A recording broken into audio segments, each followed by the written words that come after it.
അനുഗ്രഹിക്കപ്പെട്ട നല്ല സമയത്തിനായി ഞാൻ ദൈവത്തെ സ്തുതിക്കുന്നു, സ്തോത്രം ചെയ്യുന്നു. ദൈവവചനം ശ്രവിച്ചുകൊണ്ടിരിക്കുന്ന എല്ലാ ദൈവമക്കൾക്കും വീണ്ടും വരാമെന്ന് അരുളി ചെയ്തവനായ കർത്താവായ യേശു ക്രിസ്തുവിൻ്റെ ധന്യനാമത്തിൽ ഞാൻ എൻ്റെ സ്നേഹവന്ദനം അറിയിക്കുന്നു. ഇന്ന് നാം പഠിക്കുവാൻ തുടങ്ങുന്നത് 102 സങ്കീർത്തനമാണ്. ദൈവസന്നിധിയിൽ തൻ്റെ സങ്കടം ബോധിപ്പിക്കുന്ന ഒരു യൗവനക്കാരൻ്റെ ദൈവാശ്രയത്തോടു കൂടിയുള്ള അപേക്ഷയാണ്, അഥവാ പ്രാർത്ഥനയാണ് 102 സങ്കീർത്തനത്തിൽ നമുക്ക് കാണുവാൻ കഴിയുന്നത്. ബൈബിളിലെ യേശു കഴിഞ്ഞാൽ ഏറ്റവും വലിയ പ്രതിസന്ധിയിലായിരുന്ന യോബിൻ്റെ വാക്കുകളും സങ്കടങ്ങളും ഈ സങ്കീർത്തനത്തിൽ നിഴലിച്ച് നിൽക്കുന്നതായി നമുക്ക് മനസ്സിലാക്കുവാൻ കഴിയും. യെരുശലേമിൻ്റെ തകർച്ചയ്ക്ക് ശേഷം ബാബേലിലേക്ക് ജനം അടിമകളായി പോയപ്പോൾ അവിടെ വെച്ച് ദാനിയേലോ, എസ്രയോ, നെഹമ്യാവോ എഴുതിയതായിരിക്കാം ഈ സങ്കീർത്തനമെന്ന് ഒരു അഭിപ്രായമുണ്ട്. യഹോവേ, എൻ്റെ പ്രാർത്ഥന കേൾക്കണമേ, എൻ്റെ കഷ്ടദിവസത്തിൽ നിൻ്റെ മുഖം എനിക്ക് മറയ്ക്കരുത് എന്നാണ് 102 സങ്കീർത്തനം 1ഉം 2ഉം വാക്യങ്ങളിൽ കൂടി സങ്കീർത്തനക്കാരൻ ദൈവത്തോട് പ്രാർത്ഥിക്കുന്നത്. ദൈവം തൻ്റെ മക്കൾക്ക് മുഖം മറച്ചാലും അവരുടെ പ്രാർത്ഥന ദൈവം കേൾക്കുന്നില്ല എന്ന് അവർക്ക് തോന്നിയാലും ഒരു കാര്യം നാം മനസ്സിലാക്കണം, ചിലപ്പോൾ ദൈവം നിശബ്ദനായിരിക്കും. ദാവീദിനോട് ഒരു അവസരത്തിൽ യഹോവ പറഞ്ഞത് ഇപ്രകാരമാണ്: നീ സഞ്ചരിച്ചു വന്ന എല്ലായിടത്തും ഞാൻ നിന്നോട് കൂടെ ഇരുന്നു, നിൻ്റെ സകല ശത്രുക്കളെയും നിൻ്റെ മുമ്പിൽ നിന്ന് ഛേദിച്ച് കളഞ്ഞിരിക്കുന്നു. 2 ശമൂവേൽ 7-ാം അധ്യായം 9-ാം വാക്യത്തിലാണ് ഇത് രേഖപ്പെടുത്തിയിരിക്കുന്നത്. വലിയ പ്രതികൂലത്തിൽ കൂടിയാണ് താൻ കടന്നു പോയിരുന്നത്.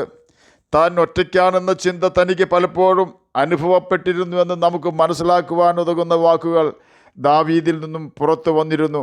ദാവീദ് ശൗലിൻ്റെ മകനായ യോനാഥാനോട് പറയുകയാണ്: എനിക്കും മരണത്തിനും മധ്യേ ഒരടി അകലം മാത്രമേയുള്ളൂ. 1 ശമൂവേൽ 20-ാം അധ്യായം 3-ാം വാക്യത്തിൻ്റെ അവസാന ഭാഗത്ത് ഇത് രേഖപ്പെടുത്തിയിരിക്കുന്നു. തീർന്നു പോയി എന്ന് നാം ചിന്തിക്കുമാറ് നമ്മുടെ സാഹചര്യങ്ങൾ നമുക്ക് പ്രതികൂലമാണെങ്കിലും 91-ാം സങ്കീർത്തനം 15-ാം വാക്യത്തിൽ കർത്താവ് നമ്മുടെ കഷ്ടകാലത്ത് നമ്മോട് ഏറ്റവും അടുത്തിരിക്കുകയും നമ്മെ കർത്താവ് രക്ഷിക്കുകയും ചെയ്യും എന്ന ഉറപ്പ് തരുന്നുണ്ട്. എന്നാൽ നമ്മുടെ ഉത്തരവാദിത്വമാണ് 91-ാം സങ്കീർത്തനം 1-ാം വാക്യത്തിൽ രേഖപ്പെടുത്തിയിരിക്കുന്നത് പോലെ അത്യുന്നതൻ്റെ മറവിൽ തന്നെ വസിക്കുകയും സർവശക്തൻ്റെ നിഴലിൽ തന്നെ പാർക്കുകയും ചെയ്യുക എന്നത്. നമുക്കെങ്ങനെ അത്യുന്നതൻ്റെ മറവിൽ വസിക്കാം എന്നും സർവശക്തൻ്റെ നിഴലിൽ പാർക്കാമെന്നും കർത്താവായ യേശു ക്രിസ്തു നമ്മെ പഠിപ്പിച്ചിട്ടുണ്ട്. ഞാൻ എൻ്റെ പിതാവിൻ്റെ കൽപ്പനകൾ അനുസരിച്ചുകൊണ്ട് അവൻ്റെ സ്നേഹത്തിൽ വസിക്കുന്നത് പോലെ നിങ്ങൾ എൻ്റെ കൽപ്പനകൾ അനുസരിച്ചാൽ എൻ്റെ സ്നേഹത്തിൽ വസിക്കാം എന്നാണ് യേശു പഠിപ്പിച്ചത്. യോഹന്നാൻ എഴുതിയ സുവിശേഷം 15-ാം അധ്യായം 10-ാം വാക്യത്തിൽ ഇത് രേഖപ്പെടുത്തിയിരിക്കുന്നു. എന്നാൽ നാം അവൻ്റെ കൽപ്പനകൾ അനുസരിക്കാതെ പാപത്തിൽ വീണുപോയാൽ നാം പാപം ചെയ്യുന്നു എന്ന ചിന്ത പോലും നമുക്കുണ്ടാവുകയില്ല. പാപബോധം അഥവാ കുറ്റബോധം നമുക്കുണ്ടാകണമെങ്കിൽ ദൈവാത്മാവ് നമ്മിൽ ഉണ്ടാകണം. ദാവീദ് ഒരു കൊലപാതകവും ഒരു വ്യഭിചാരവും ചെയ്തിട്ടും ആത്മാവിൽ കഠിനമായ ശിക്ഷ ദൈവം നൽകിയിട്ടും അവന് അല്പം പോലും പാപബോധം ഉണ്ടായിരുന്നില്ല. കാരണം അവൻ്റെ അതിക്രമ നിമിത്തം അവൻ്റെ ആത്മാവ് ദൈവത്തോട് ആശയവിനിമയം നടത്തുവാൻ കഴിയാത്ത വിധം മരിച്ചിരുന്നു. അതിക്രമങ്ങളാലും പാപങ്ങളാലും നമ്മുടെ ആത്മാവ് മരിക്കുമെന്ന് എഫേസ്യർക്ക് എഴുതിയ ലേഖനം 2-ാം അധ്യായം 1-ാം വാക്യത്തിൽ സൂചിപ്പിക്കുന്നു.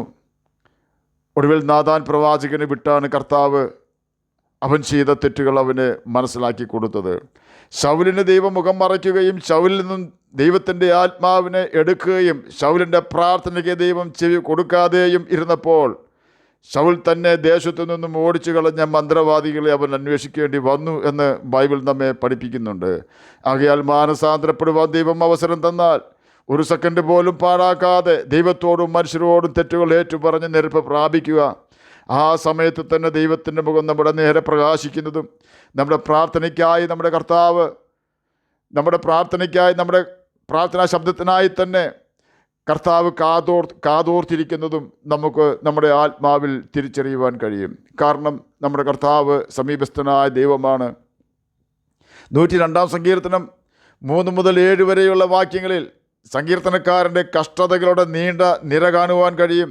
സങ്കീർത്തനക്കാരൻ പറയുകയാണ്: എൻ്റെ നാളുകൾ പുക പോലെ കഴിഞ്ഞു പോകുന്നു, എൻ്റെ അസ്ഥികൾ തീക്കൊള്ളി പോലെ വെന്തിരിക്കുന്നു, ഹൃദയം മരിഞ്ഞ പുല്ലുപോലെ ഉണങ്ങിയിരിക്കുന്നു, ഞാൻ ഭക്ഷണം കഴിപ്പാൻ മറന്നു പോകുന്നു, അസ്ഥികൾ മാംസത്തോട് പറ്റുന്നു, മരുഭൂമിയിലെ വേഴാമ്പൽ പോലെ ഞാൻ ആകുന്നു, ശൂന്യസ്ഥലത്തെ മൂങ്ങ പോലെ ഞാൻ ഉറക്കളിച്ചിരിക്കുന്നു, വീട്ടിൻ മുകളിൽ തനിച്ചിരിക്കുന്ന കുരിയിൽ പോലെ ആകുന്നു, ശത്രുക്കൾ എന്നെ നിന്ദിക്കുന്നു, എന്നോട് ചീർന്നവർ എൻ്റെ പേർ ചൊല്ലി ശപിക്കുന്നു, ഞാൻ ചാരം തിന്നുന്നു, എൻ്റെ പാനീയത്തിൽ കണ്ണുനീർ കലക്കുന്നു. ഇതെല്ലാം സങ്കീർത്തനക്കാരൻ്റെ പ്രതിസന്ധികളാണ്. ഇപ്പോൾ അവന് ദൈവത്തിൻ്റെ സഹിത്വം ലഭിക്കുന്നില്ല, ഹൃദയത്തിൽ സന്തോഷമില്ല, എല്ലാ വശത്തു നിന്നും പ്രതികൂലമാണ്.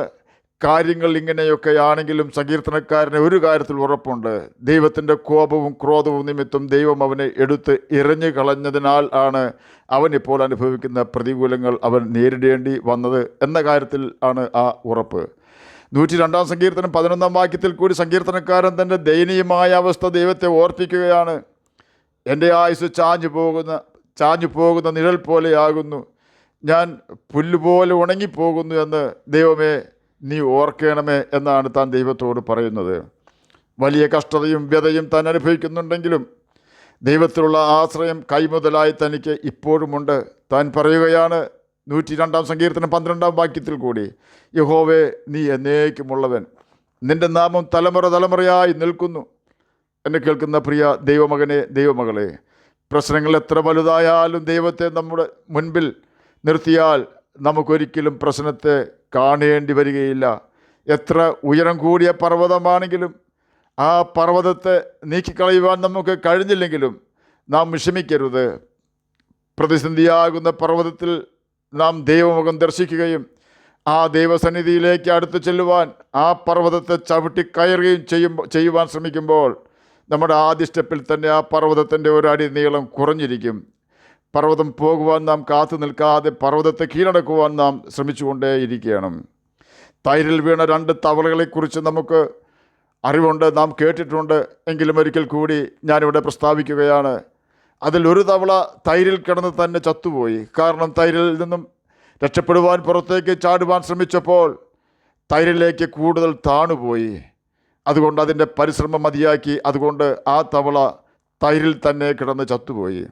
എന്നാൽ മറ്റേ തവള ഒരു തീരുമാനത്തിൽ എത്തിച്ചേർന്നു: ഞാൻ ഈ തൈരിൽ കിടന്ന് ചാകേണ്ടവനല്ല, ഞാനിതിൽ നിന്നും ചാടി പുറത്ത് കടക്കും. ഓരോ പ്രാവശ്യം ചാടുമ്പോഴും തൈരിൽ താണുകൊണ്ടേയിരുന്നു.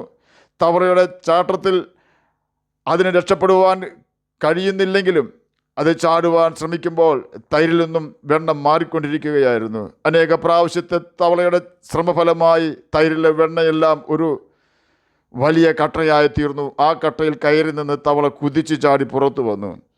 ഒരു തവള ക്ഷീണിച്ച് തൻ്റെ പ്രയത്നം ഉപേക്ഷിച്ചു. നിഷ്ഫലമെന്ന് താൻ ചിന്തിച്ചതുകൊണ്ടാണ് ഉപേക്ഷിച്ചത്.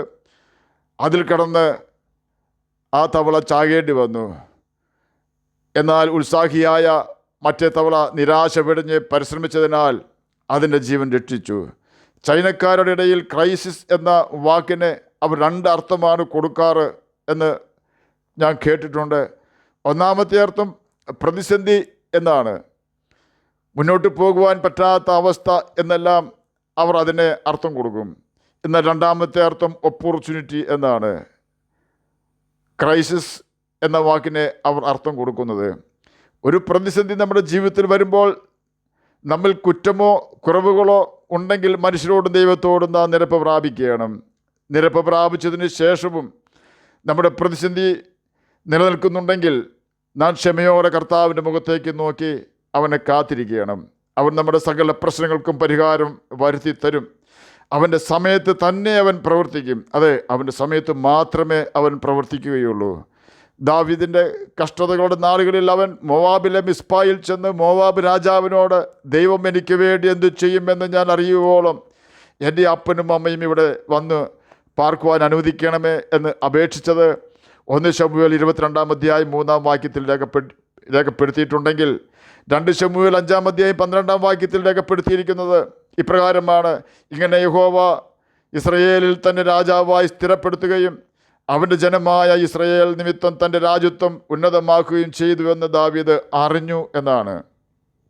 എന്നെ കേൾക്കുന്ന പ്രിയ ദൈവമകനെ, ദൈവമകളെ, നമ്മുടെ ജീവിതത്തിൽ ഏതെല്ലാം പ്രതിസന്ധി ഉണ്ടെങ്കിലും നാം യേശുവിനോടൊപ്പം ജീവിക്കുകയും പാപം ചെയ്യുന്നില്ല എന്ന് ഉറപ്പ് വരുത്തുകയും ചെയ്യാമെങ്കിൽ നമ്മുടെ പ്രതിസന്ധികളും കഷ്ടതകളും നമ്മെ തകർക്കുകയല്ല, യേശുവിലേക്ക് കൂടുതൽ അടുപ്പിക്കുക മാത്രമേ ചെയ്യുകയുള്ളൂ.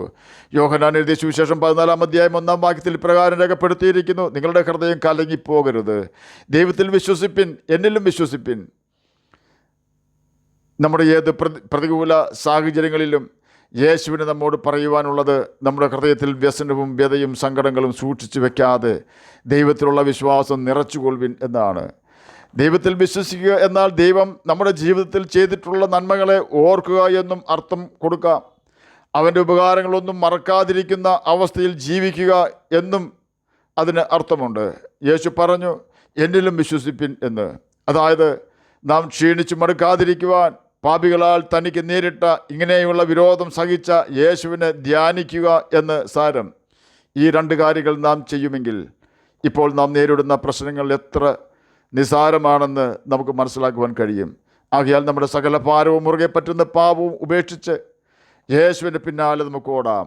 അവൻ്റെ കൽപ്പനകൾ പ്രമാണിച്ചുകൊണ്ട് ജ്യോതിഷികളെപ്പോലെ നമുക്ക് തിളങ്ങാം. അതിന് കർത്താവ് നമ്മെ സഹായിക്കട്ടെ എന്ന് പ്രാർത്ഥിച്ചുകൊണ്ട് ഞാൻ എൻ്റെ വാക്കുകളിൽ നിന്ന് വിരമിക്കുന്നു. നമുക്ക് പ്രാർത്ഥിക്കാം. ഞങ്ങളെ സ്നേഹിക്കുന്ന സ്വർഗീയ പിതാവേ, നല്ല വചനത്തിനായി ഇങ്ങനെ സ്തുതിക്കുന്നു, സ്തോത്രം ചെയ്യുന്നു. എന്നെ കേൾക്കുന്ന ഏതെങ്കിലും പ്രിയപ്പെട്ടവർ കഷ്ടത്തിലായിരിക്കുന്നെങ്കിൽ അങ്ങ് അവർക്ക് ആശ്വാസം കൊടുക്കണമേ, അവരുടെ പ്രതിസന്ധി മാറ്റി കൊടുക്കണമേ.